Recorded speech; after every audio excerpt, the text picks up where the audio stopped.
नमस्कार. नक्षत्रानुसार शिव उपासना या शृंखलेची सुरुवात करत असताना काही गोष्टी मी तुम्हाला अगोदरच स्पष्ट करते. आपल्या ज्योतिषशास्त्राप्रमाणे 27 नक्षत्र आहेत. यातलं एक नक्षत्र हे आपल्याला नक्की जोडलं गेलेलं असतं आणि ह्या नक्षत्रांचे स्वामी जे आहेत त्याप्रमाणे आपली कुंडली जी आहे ती आपल्याला फळं देत असते.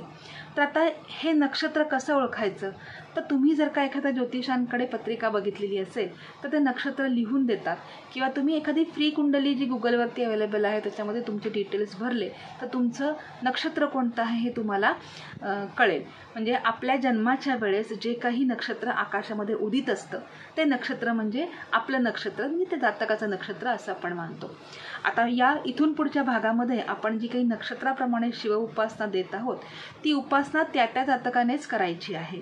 उगीचच कोणत्याही नक्षत्राची उपासना आपण करत बसायचं नाही, त्याचे फळ आपल्याला फारसे मिळणार नाही. ही जरी सेवा असली, उपासना असली तरीसुद्धा दुसऱ्या नक्षत्रासाठी केलेली सेवा उपासना आपल्याला जास्त फळ देणार नाही, ती फक्त सेवा उपासना याच्यामध्ये गणली जाईल.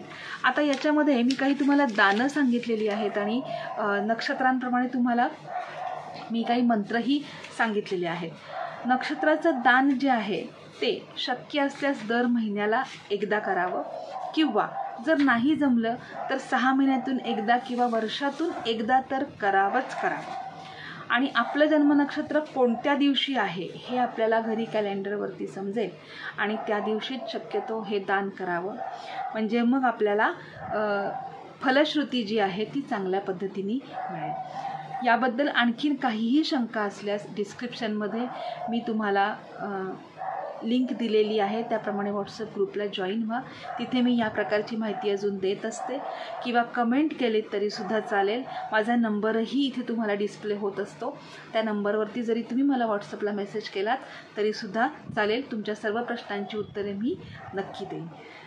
ही माहिती तुम्हाला आवडली असल्यास माझ्या चॅनलला लाईक, शेअर आणि सबस्क्राईब करायला विसरू नका. आणि अशाच प्रकारची माहिती जाणून घेण्याकरता भेटूयात पुढच्या भागामध्ये. तोपर्यंत धन्यवाद.